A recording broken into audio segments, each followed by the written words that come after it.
আছে যে শুধুমাত্র একটা বিলবোর্ড অথবা কিছু লিফলেট, মসজিদের নামাজ শেষ করে শুক্রবার দিন লিফলেট বিলি করা, অথবা লোকাল নেটওয়ার্কিং মাধ্যমে প্রচার তৈরি করে ক্যাম্পেইন তৈরি করে লিড জেনারেশন করা।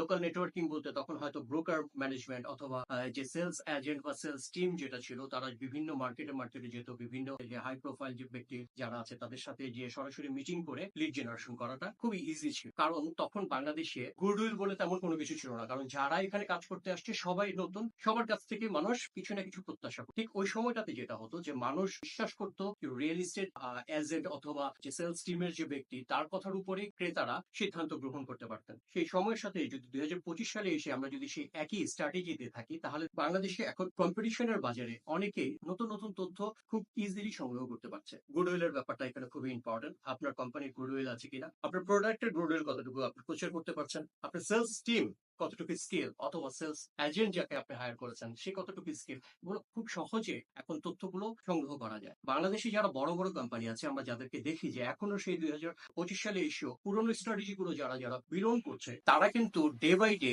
মডার্ন স্ট্র্যাটেজি গুলো সাথে সাথে মার্চ করছে, পুরোনো স্ট্র্যাটেজিও রাখছে এবং নতুন স্ট্র্যাটেজি ডেভেলপ করছে। কিন্তু আমরা হয়তো নতুন স্ট্র্যাটেজি গুলো খুব বেশি চোখে পড়ে না, কিন্তু পুরোনো স্ট্র্যাটেজি গুলোকে ফলো করতে যে আমরা প্রায় সময় অনেক নতুন কোম্পানি, অনেক নতুন